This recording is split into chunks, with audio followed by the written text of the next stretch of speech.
You talk about the record, actually, look, I'm not going to say the NHS wasn't under any pressure before COVID. Of course it was, but there were places where things were really improving. Well, let's take a look at what more than a decade of Conservative government has actually done to the NHS in their own words. NHS backlogs. We're reaching the point where millions of people are anxiously waiting for the treatment that they desperately need. I'm afraid some of our hospitals are falling apart. The Queen Elizabeth Hospital in King's Lynn near me, bits of the hospital being held up by stilts.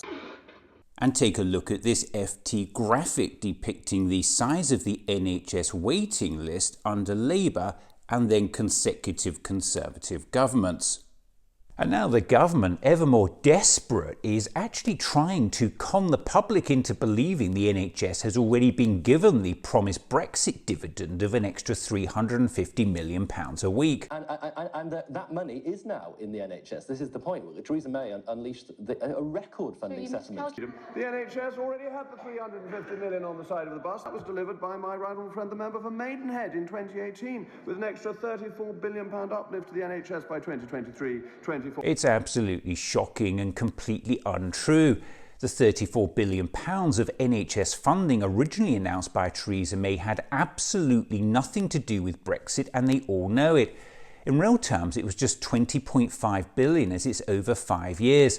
That's less than £5 billion a year. The Institute for Fiscal Studies points out that's less than funding used to rise under Labour. The promised £350 million a week is over £18 billion a year, and that's every year.